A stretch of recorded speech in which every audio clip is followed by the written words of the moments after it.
দুপুরবেলা ইটালিতে একটা ছেলে ছিল। এই ছেলেটার পাহাড়ে ওঠার অনেক শখ ছিল। আজকেও অন্যান্য দিনের মতোই ও পাহাড়ে উঠছিল, কিন্তু আজকের দিনটা অন্যান্য দিন থেকে একদমই আলাদা। কেন? কারণ আজকেও নতুন একটা পাহাড়ে উঠছিল এবং পাহাড়ে উঠতে যে মাঝপথের একটু আগে ও একটা কেভ বা গুহা আবিষ্কার করেছে। দেখে মনে হচ্ছে এই কেভটার ভিতরে ওর আগে কখনো কেউ ঢুকেনি। ওই হতে যাচ্ছে পৃথিবীর প্রথম মানুষ।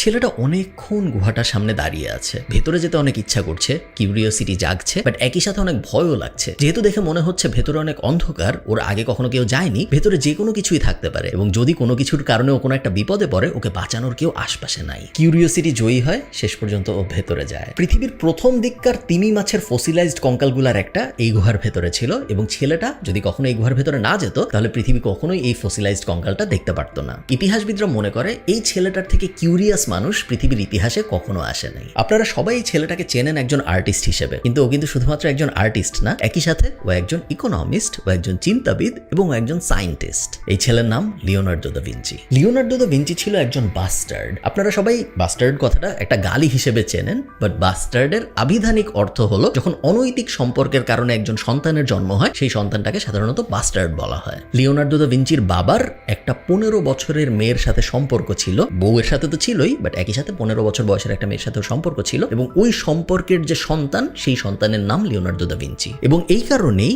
দা ভিঞ্চি কিন্তু লিওনার্দোর বাবার নাম না, ওকে বাবার লাস্ট নেমটা দেওয়া হয়নি, যেহেতু একজন বাস্টার্ড চাইল্ড। ভিঞ্চি একটা শহরের নাম এবং ওই শহরের থেকে যেহেতু লিওনার্দোর জন্ম, এই কারণে লিওনার্দোর নাম হয়েছে Leonardo da Vinci. Leonardo da ভিঞ্চির বাবা ছিল একজন নোটারি পাবলিক এবং আজকের দিনে যেরকম নোটারি পাবলিকের কাজ অ্যাটেস্টেশন করা বা সত্যায়িত করা, তখনকার দিনে ওরকম ছিল না ইটালিতে সেই সময় একজন নোটারি পাবলিকের মর্যাদা বেসিক্যালি একজন লয়ারের মতো, এবং ধরেই নেওয়া হইতো যে একজন নোটারি পাবলিকের সন্তান অবশ্যই একজন নোটারি পাবলিকই হবে, কারণ এত বড় প্রেস্টিজিয়াস একটা জব তো যেন তেন কাউকে দিয়ে দেওয়া যায় না। বাস্টার্ড হওয়ার কারণে লিওনার্দো দা ভিঞ্চিকে কখনোই এই প্রেশার দেওয়া হয়নি এবং ছোটবেলা থেকেই ও জানতো যে ওরও বড় হয়ে ওর বাবার মতো নোটারি পাবলিক হইতে হবে, এটা জরুরি না। অনেকেই মনে করে এই প্রেশারটা না পাওয়ার কারণে, বাবা নোটারি পাবলিক আমারও নোটারি পাবলিক হইতে হবে, বাস্টার্ড হওয়ার কারণে ও যে এই প্রেশারটা পায় নাই, এই কারণেই আমরা হয়তো লিওনার্দো দা ভিঞ্চির মতো একজন ট্যালেন্টেড মানুষকে পেয়েছি। যদি এরকম না হইতো, তাহলে ওরও একজন নোটারি পাবলিক হয়ে ওর জীবন অতিবাহিত করতে হইতো।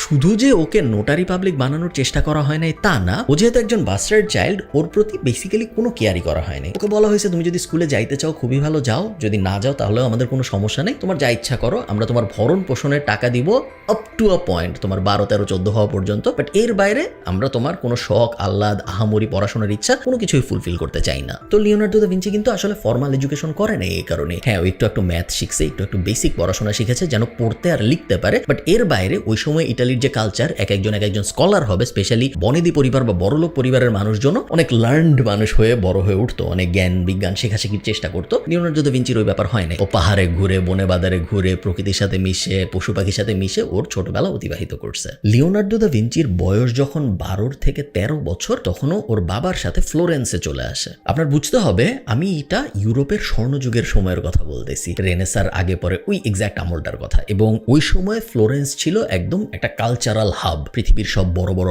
আর্টিস্ট, পৃথিবীর সব বড় বড় লেখক, পৃথিবীর সব বড় বড় সিঙ্গার সবাই ফ্লোরেন্সে আসতো বা ফ্লোরেন্সের আশপাশে থাকতো, কারণ ওইটাকে বলা হইতো একটা cultural hub of the world. তো ভিঞ্চি এই কালচার দেখে আস্তে আস্তে কাগজের মধ্যে স্কেচ করা শুরু করে। তেমন আহামরি কিছু না, নর্মাল কাগজের মধ্যে ও আশপাশে যা দেখতো, পশু পাখি বেশি আঁকতো, মোটামুটিও একটা কাগজের মধ্যে পেন্সিল দিয়ে স্কেচ করতো, আহামরি কিছু না। বাট ওই স্কেচ বুকটা নিয়ে ওর বাবা, ওর যখন বয়স 17 বছর বয়স, তখন একটা আর্টিস্টকে দেয়, দিয়ে বলে যে দেখেন তো ভাই, আমার ছেলেও এরকম স্কেচ করে, আপনি তো অনেক বড় আর্টিস্ট ফ্লোরেন্সের, এই স্কেচগুলো দেখে কি মনে হয় আমার ছেলেকে আর্টিস্ট হিসেবে কখনো ভালো করতে পারবে? এই আর্টিস্টটার একটা দোকান ছিল। ওই সময় ইটালিতে একটা কালচার ছিল, যেহেতু এটা ফটোগ্রাফির অনেক আগের যুগ, যে আমার যদি কোনো কিছু পছন্দ হইতো, আমি একটা জনপ্রিয় আর্টিস্টকে বা ভালো আর্টিস্টকে বলতাম যে ভাই এটার একটা ছবি আঁকেন, এবং তারপরে ওই ছবি আমি আমার বাসায় টানায় রাখতাম। তো মানুষ নিজেদের পশু পাখির ছবি আঁকাইতো, মানুষ নিজেদের হাজব্যান্ড ওয়াইফ, বাবা মা এরকম ছবি, মানুষ নিজেদের বাড়ি, বেসিক্যালি এনিথিং যেটা আপনি মেমোরিতে রাখতে চান। যেহেতু ছবি তোলার কোনো ব্যাপার নেই, সো আমি একজন আর্টিস্টের কাছে যাবো এবং তার কাছ থেকে ছবি তোলায় নিয়ে আসবো। যেই লোককে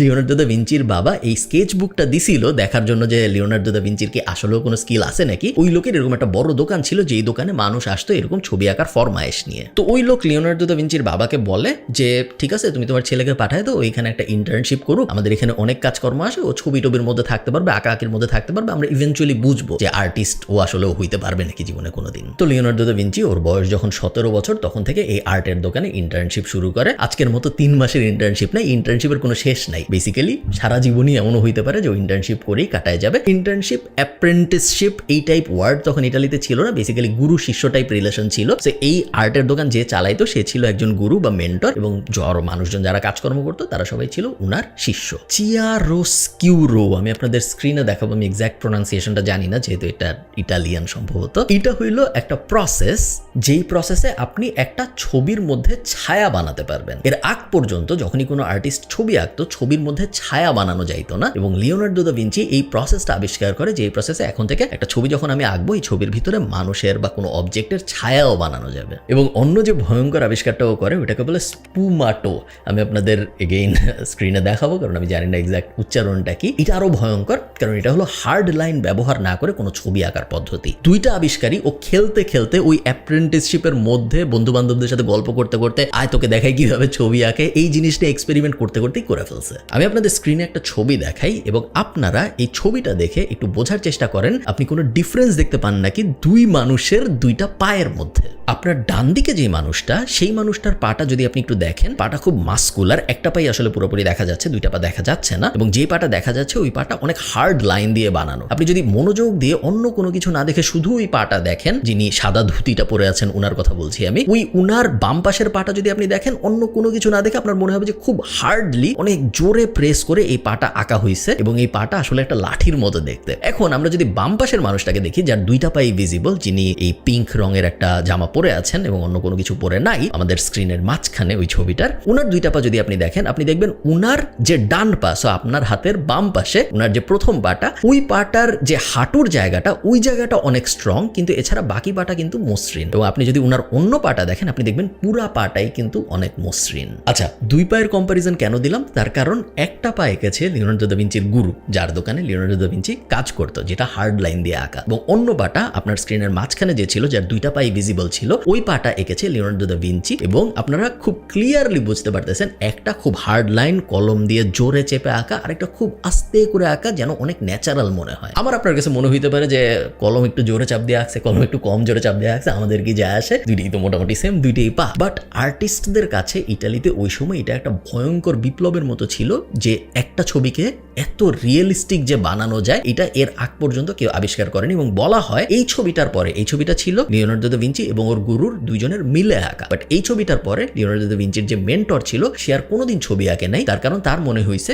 যে সে কখনো লিওনার্দো দা ভিঞ্চির থেকে ভালো ছবি আঁকতে পারবে না, কারণ এত রিয়েলিস্টিক ছবি তার পক্ষে আর আঁকা সম্ভব নয়, এবং এরপরে আর সে কখনো তুলি ধরে নাই। এটা কথিত আছে, এটা সত্য নাকি আমি জানি না। লিওনার্দো দা ভিঞ্চি যে শুধুমাত্র আঁকাআঁকির ভিতরেই আবিষ্কার করছে তা কিন্তু না, ওর আবিষ্কার আঁকাআঁকির বাইরেও ছিল, আঁকাআঁকির ওয়ার্ল্ডের বাট বাইরে। ও আসার আগ পর্যন্ত মানুষজন ডিম টিম দিয়ে রং বানায়, ওটা বেশি পপুলার ছিল। But Leonardo da Vinci first যে অয়েল ব্যবহার করে, এই যে অয়েল পেইন্টিং ব্যাপারটা আমরা বলি, এই অয়েল পেইন্টিং এর জনকদের একজন বলা হয় লিওনার্দো দা ভিঞ্চিকে, কারণ ও আসার আগ পর্যন্ত অয়েল ব্যবহার করেও যে ছবি আঁকা সম্ভব, অয়েল পেইন্টিং বলে যে একটা জিনিস হইতে পারে, এটা পৃথিবীর মানুষ ওইভাবে রিয়ালাইজ করে নাই। তো অনেকদিন ইন্টার্নশিপ করার পরে লিওনার্দো দা ভিঞ্চি যখন আস্তে আস্তে বেশ জনপ্রিয় হওয়া শুরু করছে, মানুষজন ওকে চেনা শুরু করছে, ওর সফট লাইনে আঁকা, রিয়েলিস্টিক ছবি আঁকা বেশ ব্যাপার একটা হওয়া শুরু করছে, তখন ওর মনে হয় যে আমি এখন আর কেন এখানে কাজ করবো, আমি একটা নিজের দোকান দিব। ওর মধ্যে একটা এন্টারপ্রেনারিয়াল ভেঞ্চার চলে আসে যে হ্যাঁ, এখন আমি আমার নিজের দোকান দিব, আমার নিজের দোকানে মানুষ আসবে তাদের ফরমাইশ নিয়ে, এবং আমি নিজে ছবি আঁকবো, পুরো প্রফিট আমি নিজে রাখবো। তো ফ্লোরেন্স শহরেই একটা দোকান দেয়, এবং ওই দোকানে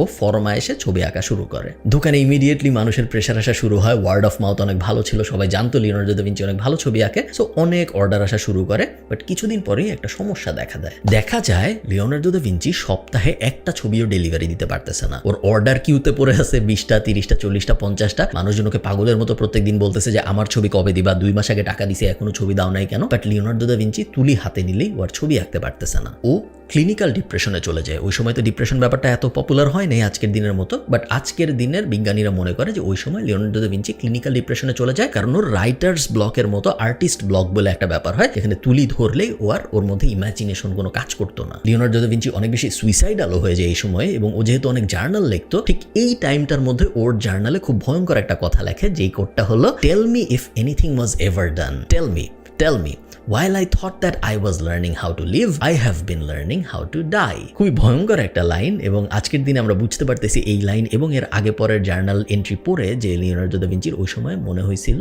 যে আমি যেহেতু ছবি আঁকতে পারতেছি না, আমার মনে হয় মরে যাওয়াই উচিত। তো লিওনার্দো দা ভিঞ্চির যখন এরকম একটা বাজে ফেস চলতেছে, তখন ওর জন্য একটা সুবর্ণ সুযোগ আসে। ফ্লোরেন্সের রাজা, ফ্লোরেন্সে আমাদের লিওনার্দো দা ভিঞ্চির দোকান, মিলানের রাজাকে একটা গিফট পাঠাবে, একটা বাদ্যযন্ত্র। এবং ফ্লোরেন্সের রাজা খুঁজতেছিল এমন একজনকে যে শুধু এই বাদ্যযন্ত্র নিয়ে যাবে তা না, এই বাদ্যযন্ত্র ভালো বাজাইতেও পারবে, লইর নামে একটা বাদ্যযন্ত্র। তো এরকম যখন খোঁজা হচ্ছে ফ্লোরেন্স শহরে যে কে এই লইর খুব সুন্দর বাজাইতেও পারে, কারণ ডেলিভারি তো যে কেউ দিতে পারে,